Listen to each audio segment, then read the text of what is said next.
Sir, how are you? I'm good. How are you? Doing great.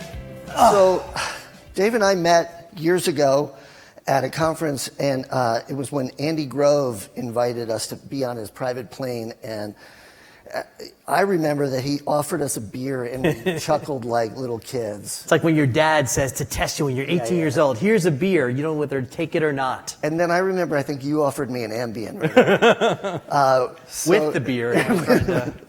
So I want to ask you a quiz, all right? We're going to start off with a quiz. I mentioned this hidebound industry, this healthcare, and I said, you know, it's 17% of our economy. Our spending is growing by 5.8% a year over the next 10 years. That's what's projected, which is about 1.5 points faster than the economy as a whole. Is this the kind of thing that we can just disrupt with technology? What's it going to take? First of all, when you put food and health together, you're talking 29% of the U.S. economy. And the answer is damn yes. I mean, we're at an inflection point, and the technologies are here. You'll hear some of them over the next 2 days. The problem is we, the healthcare community, we're stubborn and pig-headed. You know, an amazing thing to me was, 3 years ago, there were 320,000 appendectomies done, where you take the appendix out. You know, in the 1950s, this Russian explorer who was a doctor went to Antarctica and actually took his own appendix out. Because 24/7, we're taught, you got to take it out if there's appendicitis. There's a study done in Europe 2 years ago where they gave people antibiotics, and 70% of people didn't need surgery at all. So over 200,000 surgeries could have been saved. The other 30%, no extra complications. Yet this year, we're on track to do just as many, if not more, appendix surgeries as 2 years ago. Well, that's a great question. I mean, that brings up a great issue, which is when we think about progress in medicine, we think about new interventions.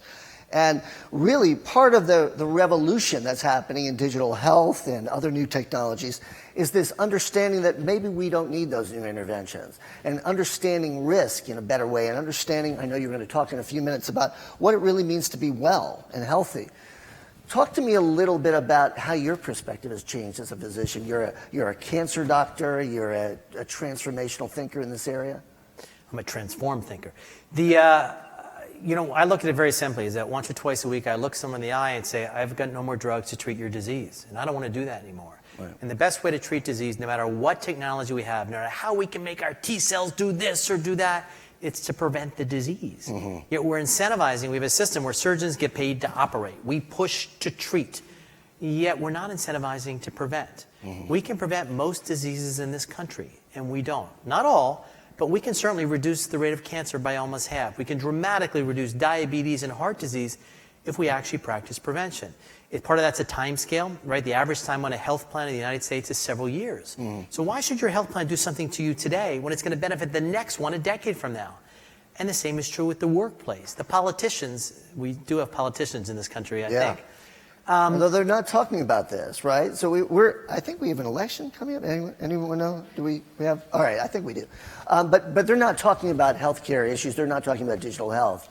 Well, that's the problem, is that, right, there's X bandwidth for health. And for the last 15 years in Washington, it's been about healthcare finance.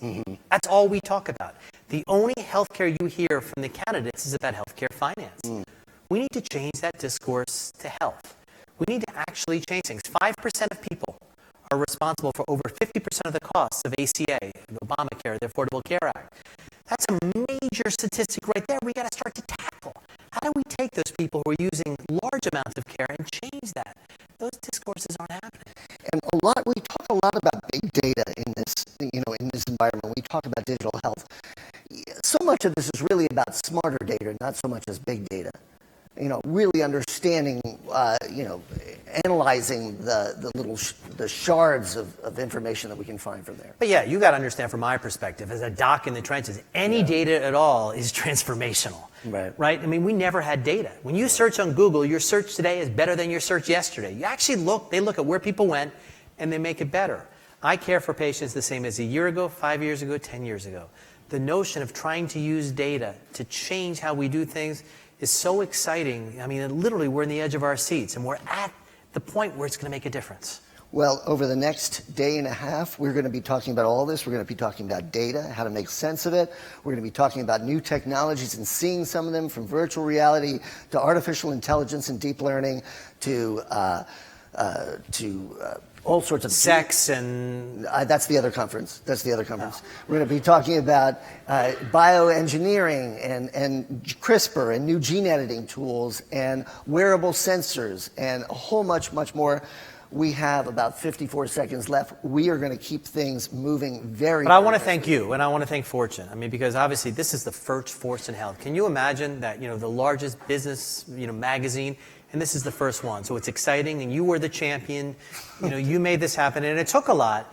But I think, because of you here, it's going to really make a difference. And we're so proud to be here and to hopefully push together to make a difference in health. Thank you all. Thank you, David. Really appreciate it.